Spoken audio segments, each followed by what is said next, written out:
Primero felicitar a Sabina por la presentación, muy interesante. Am, Mientras escuchaba la presentación, me hacía acordar en la época en que estuve en Inglaterra haciendo la maestría hace unos cuantos años atrás. Y en esa actividad hubo una presentación de cómo se medía la salud en África. Pues estaba en esa época de moda empezar a medir todo el tema de calidad de vida con distintos tipos de instrumentos. Y hubo todo un grupo de gente entre Liverpool y Londres que fueron a trabajar en África a tratar de encontrar alguna forma de medición de calidad de vida, especialmente a la población indígena africana.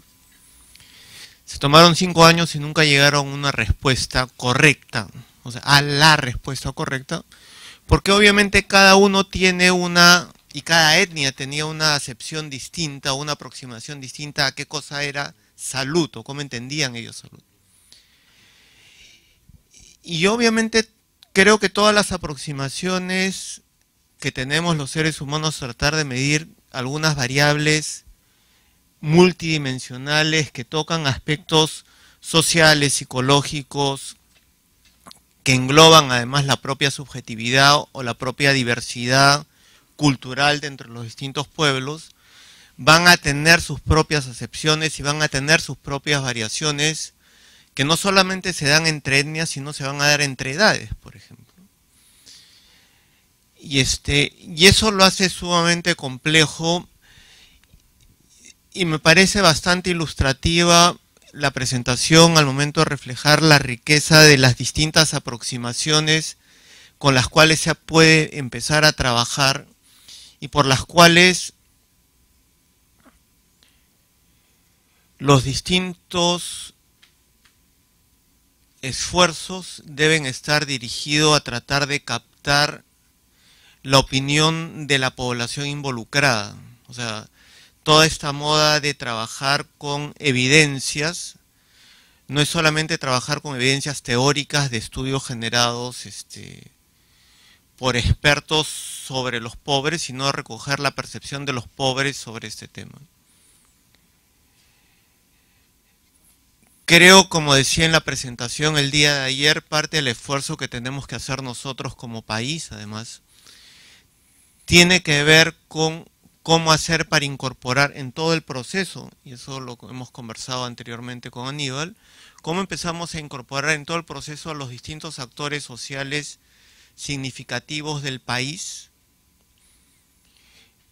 que van desde el INEI, los distintos sectores, la sociedad civil en sus distintas expresiones, la mesa es uno de ellos, obviamente la Comisión de la Pobreza, pero más los grupos sociales, especialmente los grupos sociales no visibilizados, porque además son grupos tan pequeños que no se visibilizan. Los grupos étnicos no se visibilizan, los adultos mayores habitualmente no se visibilizan, y hay una serie de espacios que se tienen que mirar bajo esa lógica.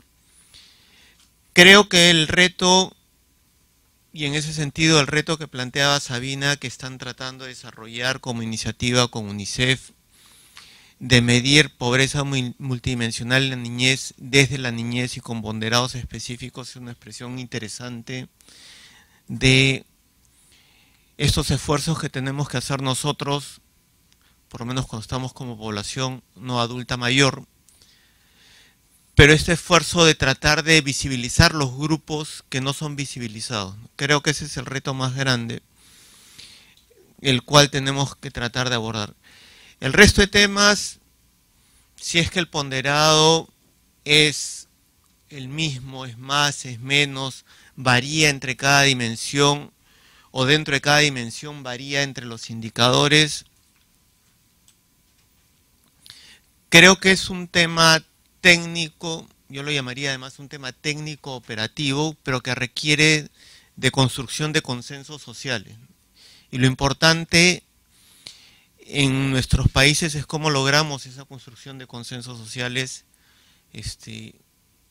que como todo proceso de construcción consensuado va a tener gente pro y gente anti, ¿no? Y que gente que, como digo yo, en este país tenemos la cultura de ser criticones por naturaleza, y vamos a tener gente que va a tener la costumbre de querer criticar y de decir, lo que han hecho está mal, debieron considerar esta dimensión, o como en el evento que tuvimos en la Semana de la Inclusión Social el año pasado, se acercó un grupo de personas de ONGs que decían, no, además tienen que considerar como un indicador de pobreza las discapacidades y es importante que lo consideren.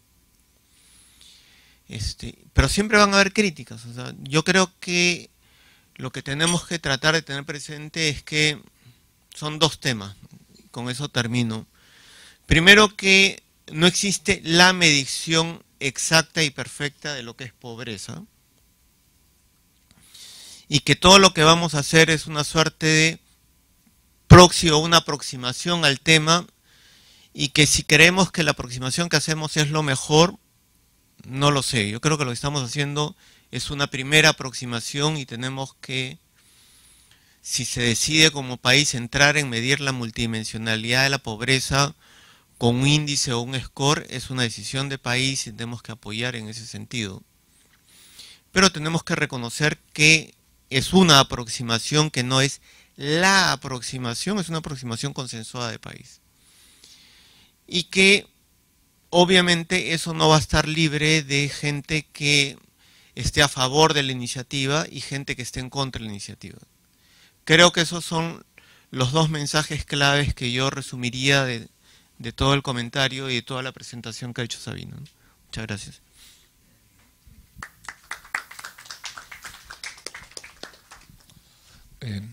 Yo quisiera, obviamente, agradecer la invitación, porque siempre es la posibilidad de hacer un paréntesis en el tobogán de la vorágine del día a día en el que uno está metido, ¿no? Y la primera cosa que quisiera es afirmar la importancia del proceso en términos nacionales, también en términos globales, de desarrollar un conocimiento más completo, más complejo, porque es también complejo, sobre la realidad. Y en ese sentido desarrollar herramientas para facilitar ese conocimiento. Creo que ese es un punto que es sustantivo, porque en esa interacción con la realidad, el mejor conocimiento de ella nos hará tener mejores maneras de actuar con ella. Siempre habrán márgenes de error, ¿no es cierto? Siempre habrá la posibilidad de equivocarse, pero estamos buscando formas de intervenir en la realidad que nos permitan ser más eficaces, ¿no?, para garantizar calidad de vida de la población. Y en ese sentido, entonces, creo que es muy importante afirmar ese proceso. De la mano con eso, creo que simultáneamente hay que reconocer que la realidad es más grande y compleja que el conocimiento que tenemos de ella, y probablemente eso siempre va a ser así. O sea, el conocimiento siempre va a ser imperfecto respecto de la realidad. Y creo que eso nos coloca una tensión entre, ¿no?, certeza e incertidumbre. Incluso es posible que el conocimiento modifique la realidad, ¿no es cierto? Y tenemos un principio de incertidumbre operando, ¿no?, por el propio acto de acercarnos a ella y conocer.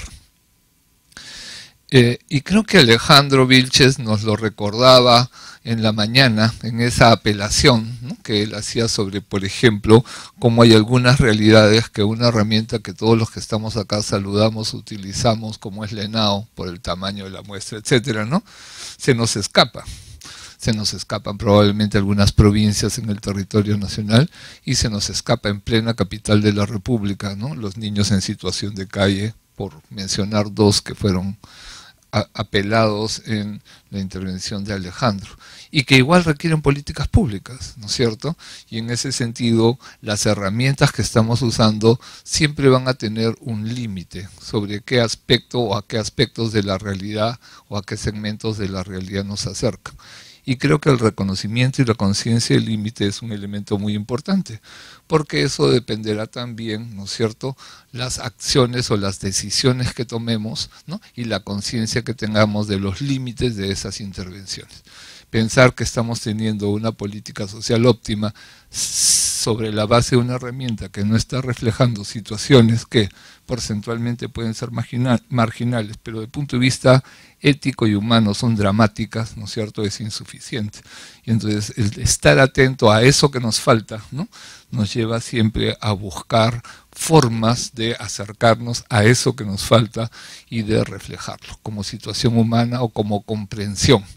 Quiero señalar la palabra comprensión porque creo que eso nos lleva a una dimensión no solamente de constatación de correlaciones estadísticas, sino nos lleva también a una exploración y a la construcción de modelos analíticos, ¿no es cierto?, que no se queden en solo la correlación estadística, sino que traten de entender cómo los fenómenos, ¿no?, realmente se conectan en su dimensión más sustantiva.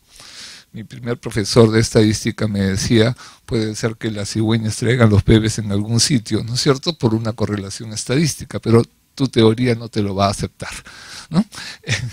Entonces, creo que ese es un punto que me parece entonces clave en términos de que la información también motiva o abre una discusión más conceptual, ¿no?, más allá de las correlaciones que puedan haber, tratar de entender, ¿no?, y de explicar conceptualmente. Ese círculo me parece clave. Mi tercera nota tiene que ver con algo que creo que es claro en el castellano, pero en otros idiomas no necesariamente ocurre y que puede ser útil, que es la diferencia entre ser y estar. Porque reacciono frente a una expresión de Sabina, ¿no es cierto?, que todos la usamos, pero a veces no la tematizamos, ¿no?, y decimos, es pobre. No es lo mismo ser pobre que estar en una situación de pobreza. Y creo que esa diferenciación que podemos manejar en castellano, ¿no?, puede ser sustantiva para la discusión, porque el ser alude a elementos sustantivos, ¿no es cierto?, y el estar alude más bien a elementos que podríamos llamar circunstanciales. Y creo que eso puede ser un punto muy importante para una aproximación en cierto sentido ética, pero en cierto sentido también analítica. Por ejemplo, ¿no?, nadie va a decir que está indígena, ¿no es cierto?, ¿no?, o está mujer, o está hombre, ¿no? Son elementos que son sustantivos, digamos, a la manera como cada individuo es, ¿no?, se reconoce, se afirma a sí mismo. Y eso es clave porque nos pone en la discusión sobre qué significa pobreza. ¿Pobreza es un ser o es un estar? Y si pobreza no es un ser, sino es un estar, entonces nos aproximamos al tema de pobreza desde una perspectiva diferente. Porque entramos a ver cuáles son los factores que determinan esa situación en la cual una persona, como cualquier persona, iguales en dignidad, ¿no?, pueden estar, ¿no?, viviendo un momento o toda su vida. Pero eso no les quita su condición, ¿no?, de ser humano y de dignidad humana. Y creo que ese es un elemento sustantivo, ¿no?, tanto ético como también conceptualmente, para entender cuando hablamos de dimensiones, indicadores, etcétera, qué es lo que estamos buscando. Estamos buscando algunos elementos, ¿no?, o una suma de elementos que caracterizan una situación que puede afectar a una persona, a una familia, a una localidad, a un país, ¿no?, en un determinado momento. Y esa aproximación creo que analíticamente resulta relevante. Porque desde esa perspectiva, hablar de pobreza como situación supone también entonces, ¿no?, diferenciar y entender las desigualdades de situación que afectan a las personas y la manera diferente como las situaciones pueden también afectar a las personas. Una misma situación puede afectar de manera distinta a las personas. Creo que esa es entonces una aproximación que es sustantiva para reflexionar sobre la materia que se nos está planteando. En esa misma perspectiva, si estamos hablando de situación, la situación es por definición múltiple. Es histórica, es concreta. y por tanto está sujeto a dinámicas de cambio. Y en ese sentido, la caracterización de una situación como de pobreza, como una situación que afecta a alguien, o a alguien es un pésimo castellano, pero se entiende el sentido, ¿no es cierto?, ¿no?, nos permite, o nos debe permitir, ¿no?, un reconocimiento primero de las determinantes culturales, históricas, geográficas, ¿no?, tecnológicas que determinan la situación. Y en alguna medida habrá que ver en cuánto de eso estamos recogiendo, ¿no?, para caracterizar una situación. En sus consecuencias, es decir, en cómo esa situación afecta a cada individuo, tus unidades, ¿no es cierto? El individuo, el hogar, la comunidad, etcétera, ¿no? Y creo que eso es un punto que es sustantiva. Y si son situaciones, ¿no?, también a la variación de esas situaciones en el tiempo. Estoy tratando de recoger algunos de los puntos planteados por Javier Escobar en la discusión de la mañana, ¿no es cierto? Entonces, como el hoy, ¿no?, como el tiempo, ¿no?, el tiempo de la persona, la edad, ¿no es cierto?, pero también el tiempo de la comunidad, ¿no?, puede ser sensible a esos cambios de situaciones. Entonces esa era mi tercera nota y un poco la reflexión que este tema me planteaba. Quiero decir que coincido con Sabina cuando ella dice que hay que ponerle apellido a la pobreza, y creo que eso es algo en que he insistido siempre en el comité. Yo estoy de acuerdo, me parece que es fundamental. No es lo mismo cuando hablamos de una estimación de una situación de pobreza vinculada a pobreza monetaria, digamos, ¿no es cierto?, la capacidad que puede tener o no una persona o una familia de cubrir sus condiciones de vida con los recursos con los que cuenta, o cuando hablamos, para recordar otras mediciones, por ejemplo, de necesidades básicas insatisfechas, ¿no es cierto?, que alude a otro tipo, ¿no?, de carencias finalmente, ¿no es cierto?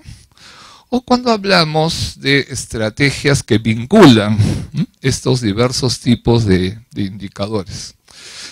No puedo hacer la cita exacta, pero yo recuerdo un documento del INEI, y los viejos tenemos memoria para algunas cosas, ¿no es cierto?, donde había una discusión sobre el tema de pobreza monetaria, ¿no?, y pobreza por necesidades básicas insatisfechas.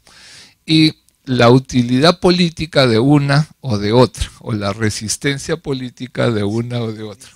Sí, más por ahí. Quizás un poquito antes, pero por ahí.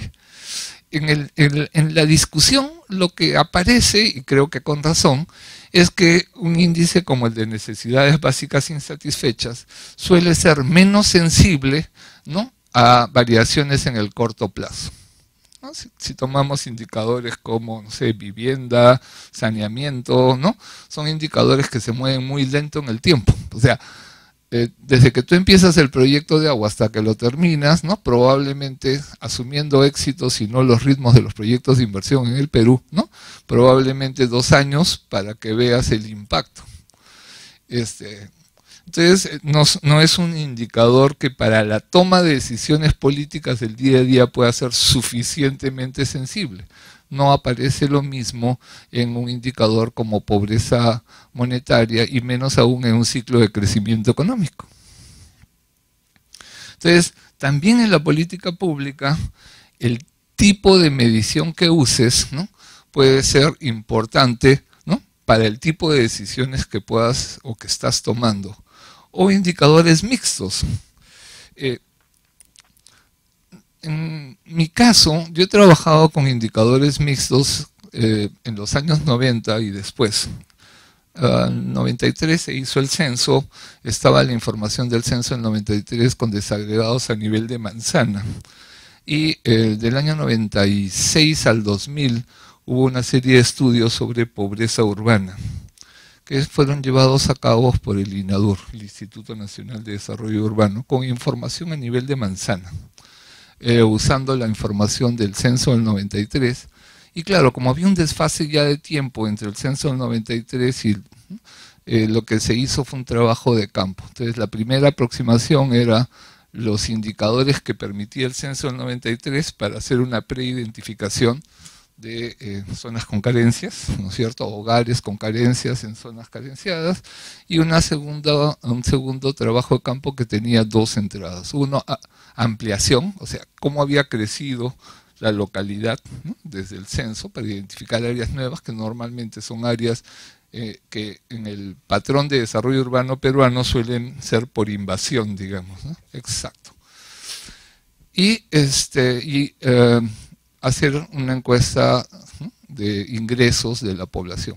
Elemental, pero suficiente, digamos, para reflejar, ¿no?, una aproximación y combinar las dos aproximaciones. Entonces, cruzar NBIs, ¿no?, con niveles de ingreso y gasto de los hogares para tener un esquema, ¿no?, sí, un índice de pobreza multidimensional en cierto sentido, ¿no?, parecido al mexicano, un poco quizás más simple, ¿no?, pero era bastante útil para poder identificar al interior de ciudades áreas con niveles de pobreza y grados distintos de pobreza entre las áreas.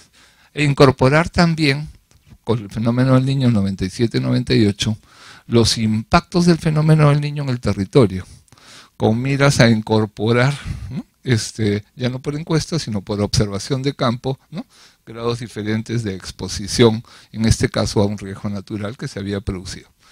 Entonces, creo que son como herramientas, ¿no?, que permiten, digamos, percibir áreas de sensibilidad.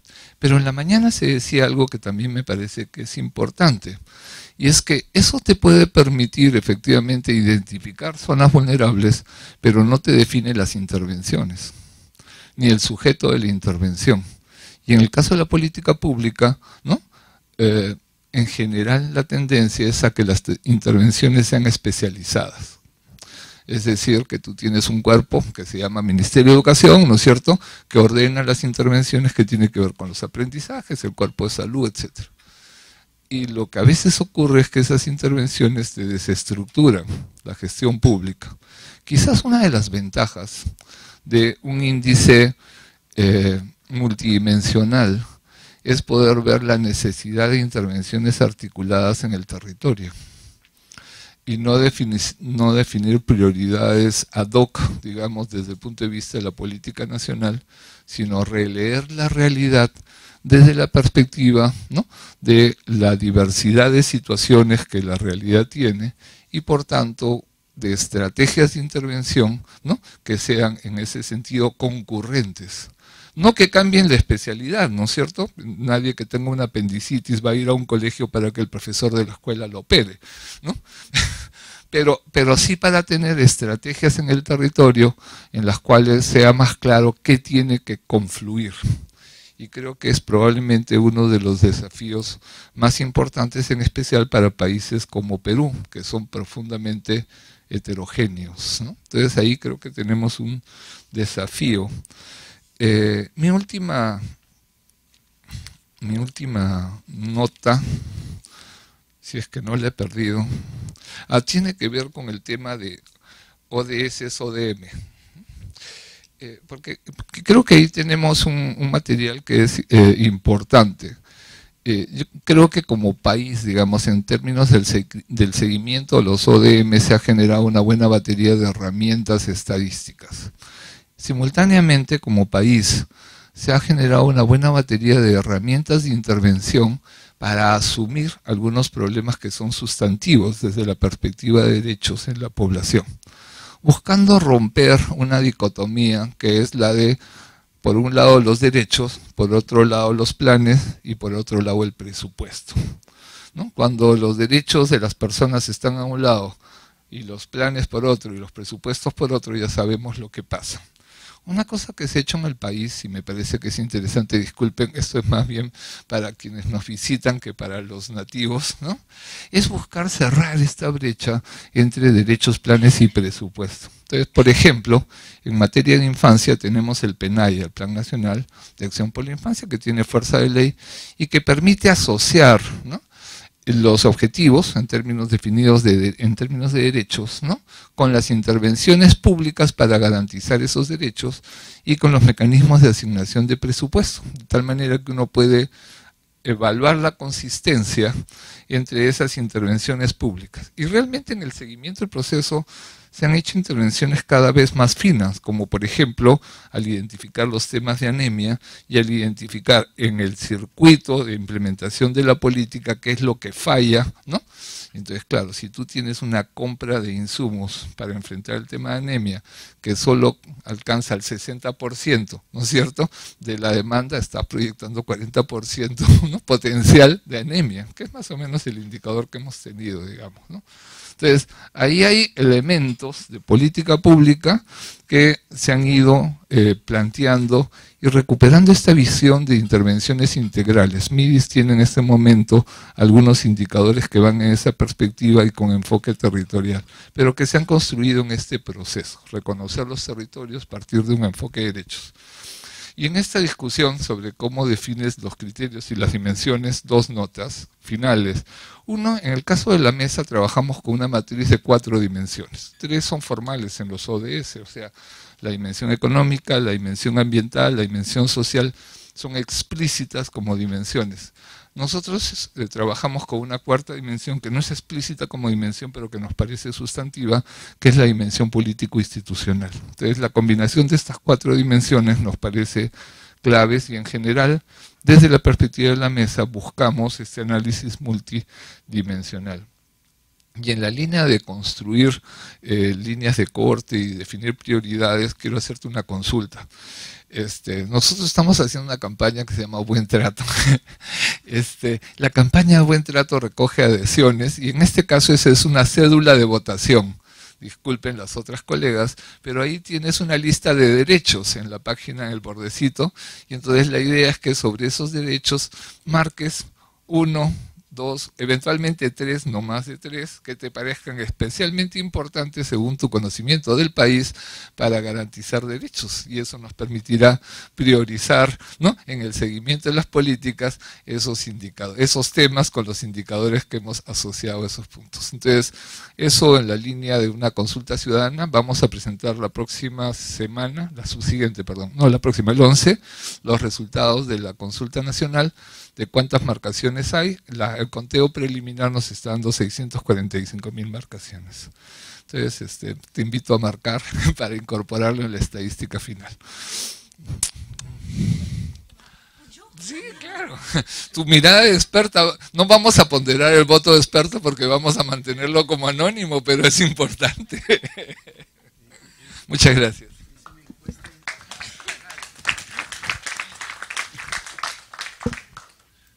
Bien, entonces como no hay más intervenciones, sí, Javier, adelante, por favor. Ah, perdón, Jonathan, no. Sí, es una pregunta más bien que tiene que ver con los criterios que Sabina mencionaba para la elección de las dimensiones. Una pregunta un poco metodológica, pero no necesariamente cuantitativa, sino más bien cualitativa, de alguna manera. Mencionabas el caso de El Salvador, en el cual se ha realizado este proceso, digamos, de gran escala, que es participativo para poder obtener información sobre la valoración de las personas. Y yo veo que, de hecho, en la propuesta que mencionabas en la diapositiva, hay una especie de combinación de criterios también, ¿no? Es decir, un criterio puede ser útil para informar el otro, y era, por ejemplo, el caso de estas listas de dimensiones, que recuerdo que en algún momento, no aquí, pero en algún documento proponías la utilidad, por ejemplo, de incorporar la lista una de las listas, ¿no?, como la de los valores humanos básicos de John Finnis, para algo así como catalizar la discusión, ¿no?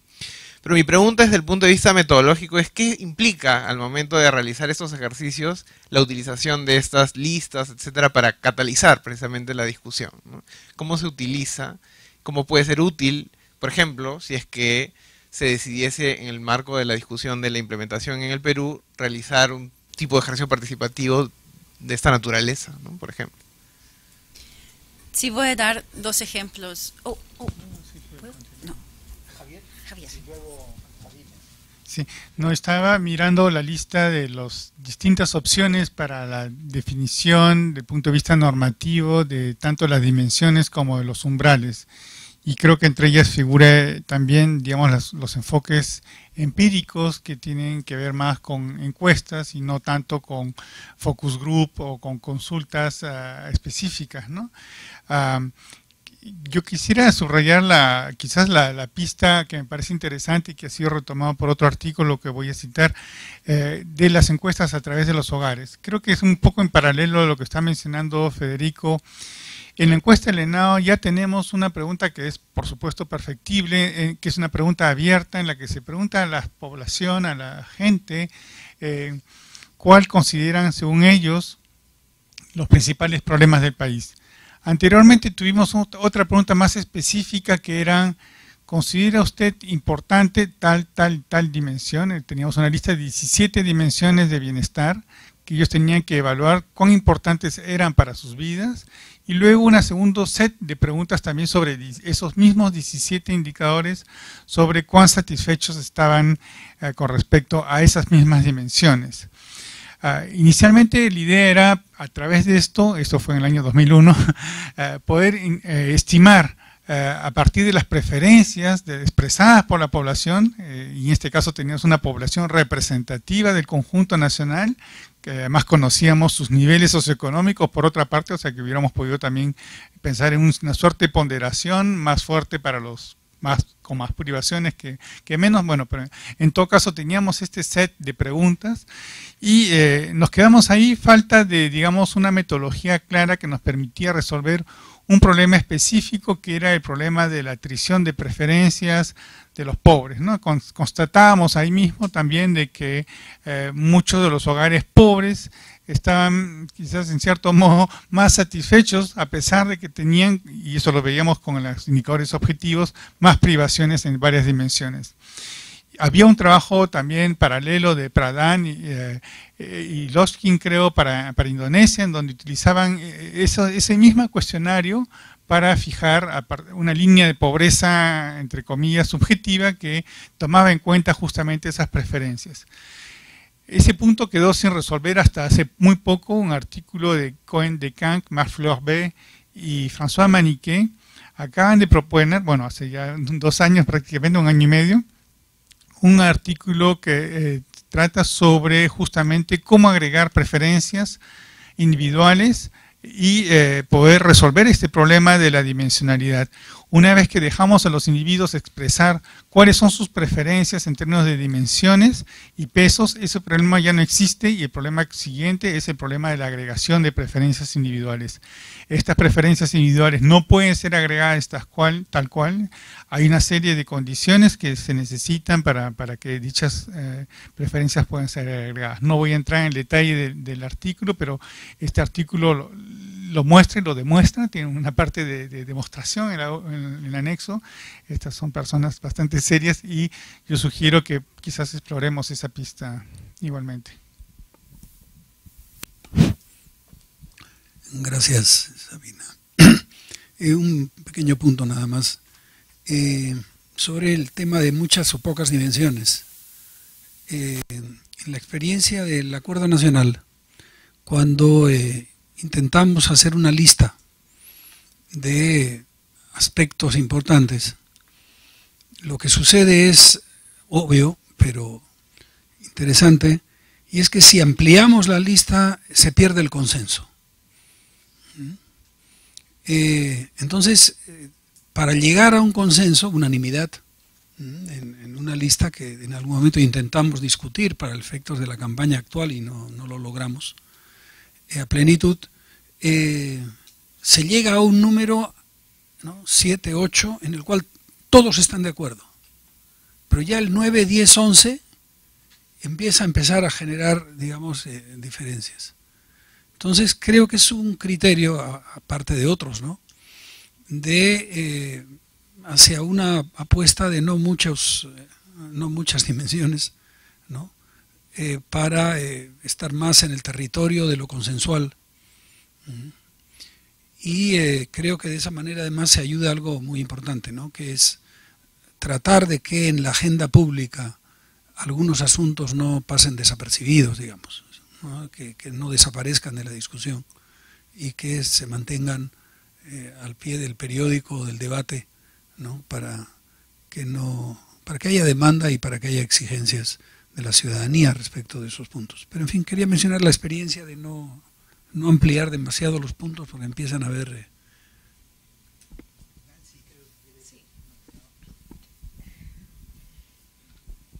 No es que no crea en el consenso o en la consulta.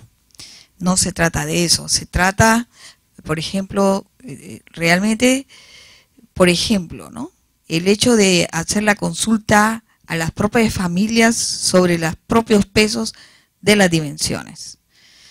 Yo me estoy imaginando una pequeña encuesta donde yo le pregunto al hogar cuáles de las dimensiones que le he señalado, las 7 que ha propuesto, les considera mejor o peor. Y eso a raíz de que últimamente estamos haciendo pruebas cognitivas a hogares. No solo basta saber si la familia responde sí a la pregunta, sino es la calidad de la respuesta a lo que nosotros estamos formulando. Y hemos encontrado cosas como que inclusive hay errores de apreciación entre un mismo concepto como la palabra costumbres, ¿no? La palabra costumbres de una persona a otra entiende cosas diferentes. Entonces a lo mejor uno tiene que evaluar, ¿no? Si estas pruebas, ¿no? Antes de sumergirnos a hacer estas pruebas los hogares para que sean los propios hogares que evalúen los pesos, si eso nos aporta más o menos de acuerdo a los errores mismos que las familias, la heterogeneidad del entendimiento de las familias, a un consenso más simple. Eso tendríamos que evaluar en el futuro. Gracias, es una riqueza en realidad de reflexiones. Solamente he tomado notas, pero voy a mencionar algunas cosas. En términos de Jonathan, voy a dar 2 ejemplos. Uno fue con ActionAid y estábamos en un taller aprendiendo muchas cosas. Hicimos esta evaluación por impacto, el impacto de este taller en nuestro bienestar, en grupos. Y discutimos los impactos, y algún impacto fue, por ejemplo, salud, porque la comida estaba muy bien. Otro fue social, porque extrañan a la familia. Otro fue confianza, porque una mujer joven tenía mucha confianza en este grupo. Entonces discutimos los impactos, y al final miramos la lista y dimos cuenta que un impacto muy grande era conocimiento, porque estábamos en un taller. Pero con la energía del intercambio sobre confianza, relaciones, comida y todo, conocimiento había sido perdido. Entonces la lista inmediatamente nos ayudó a darnos cuenta de que hay otra cosa aquí que hemos olvidado en el momento, en la energía del momento. Y es, creo, un buen uso de una lista. Pero también había un proceso tal vez no tan bueno en un país, utilizando la lista de Martha Nussbaum, con sus 10 capacidades centrales del ser humano. Y esto explicar cada una de las 10 capacidades y preguntó, bueno, ¿están ustedes de acuerdo con estos? Y todos dicen que sí. Entonces este tipo no fue muy rico, no era una herramienta de dominación en realidad. Entonces todo depende en la calidad de facilitación del grupo focal. Y esto es muy difícil captar la calidad de diferentes ejercicios participativos. Y tenemos una frontera muy importante ahí. Tratar de distinguir entre procesos muy ricos, muy interesantes, con mucho respeto, y otros que tal vez tienen un poco menos.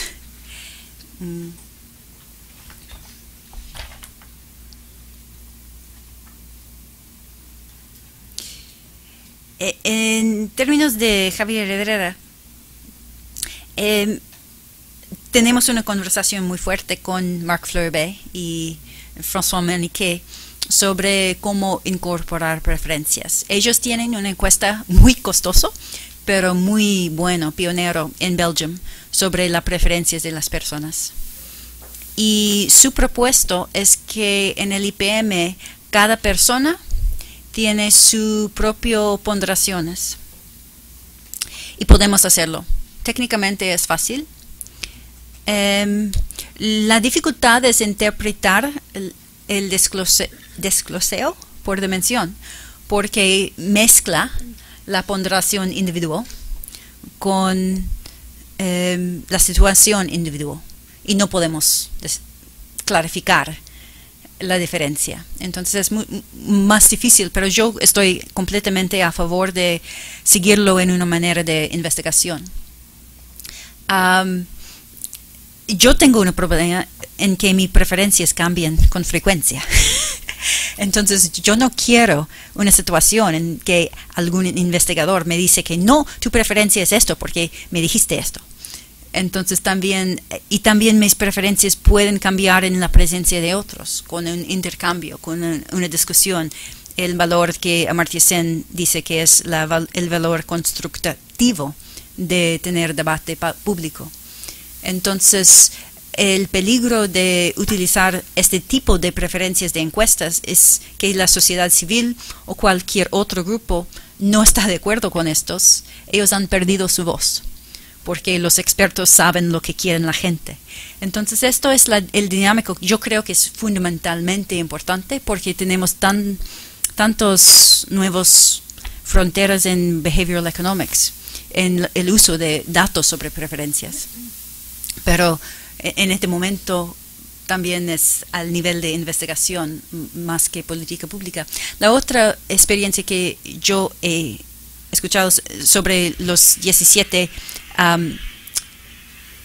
cosas en la encuesta es que a veces, por ejemplo, si una pregunta es importante acceso a contraceptivos, ¿ya? Para los ancianos no es importante, pero no es importante al nivel personal. Entonces hay que otra vez distinguir entre cosas que no son importantes para mí porque no es parte de mi ciclo de vida en este momento, como cosas que no son importantes para la sociedad. ¿Y porque mencionaste que hay las dos preguntas en la encuesta, de la sociedad y de yo personalmente? Y la precisión de estos, en este momento yo no sé cómo utilizarlos, pero creo que es muy interesante. Y este tipo de información puede ser utilizado, por ejemplo, como un prueba de robustez. Si hay una encuesta, podemos mirar las ponderaciones y hacer un IPM con ponderaciones individuales o ponderaciones que vienen, a ver si cambian la medición final o no. Rápidamente, para Javier, buen punto.